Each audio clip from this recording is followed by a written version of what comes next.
Penguin Random House Audio presents An Absolutely Remarkable Thing by Hank Green. Read for you by Kristen Sieh with Hank Green.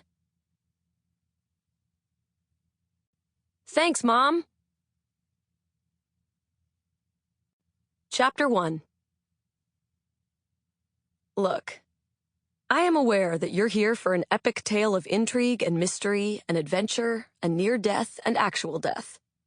But in order to get to that, unless you want to skip to Chapter 13, I'm not your boss, you're going to have to deal with the fact that I, April May, in addition to being one of the most important things that has ever happened to the human race, am also a woman in her 20s who has made some mistakes. I am in the wonderful position of having you by the short hairs. I have the story, and so I get to tell it to you the way I want. That means you get to understand me, not just my story. So don't be surprised if there's some drama. I'm going to attempt to come at this account honestly, but I'll also admit to a significant pro-me bias. If you get anything out of this, ideally it won't be you being more or less on one side or the other, but simply understanding that I am, or at least was, human.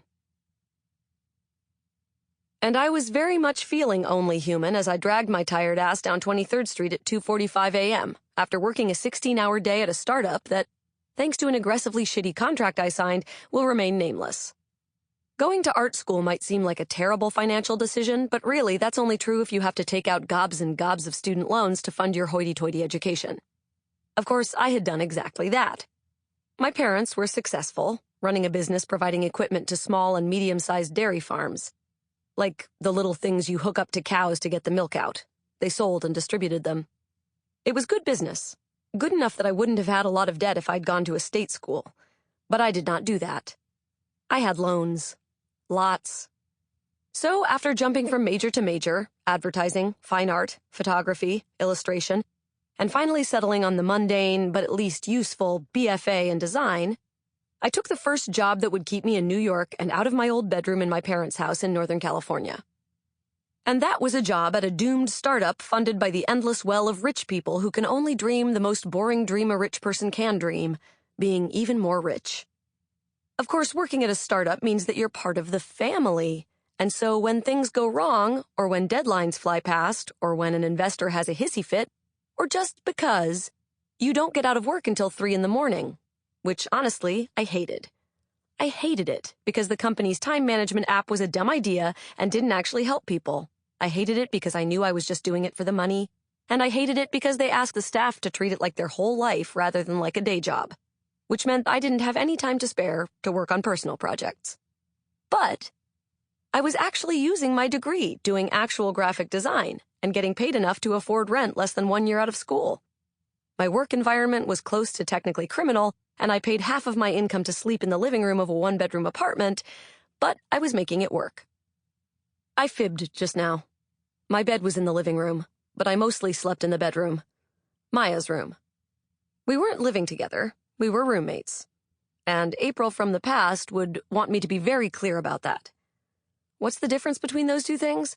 Well, mostly that we weren't dating before we moved in together. Hooking up with your roommate is convenient, but it is also a little confusing when you lived together through much of college, before finally hooking up and have now been a couple for more than a year. If you happen to already live together, when does the should we move in together question come up? Well, for Maya and me, the question was, can we please move that secondhand mattress out of the living room so that we can sit on a couch when we watch Netflix? And thus far, my answer had been, absolutely not, we are just roommates who are dating. Which is why our living room still had a bed in it. I told you there would be drama. Anyway, back to the middle of the night that fateful January evening. This shitty app had to get a new release into the App Store by next week, and I had been waiting for the final approvals on some user interface changes and whatever. You don't care. It was boring work BS. Instead of coming in early, I stayed late, which has always been my preference. My brain was sucked entirely dry from trying to interpret cryptic guidance from bosses who couldn't tell a raster from a vector.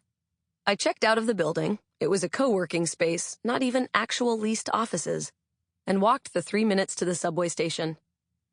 And then my Metro card got rejected for no reason. I had another one sitting on my desk at work, and I wasn't precisely sure how much money I had in my checking account, so it seemed like I should walk the 3 blocks back to the office just to be safe. The walk sign is on. So I crossed 23rd, and a taxi Sample complete. Ready to continue?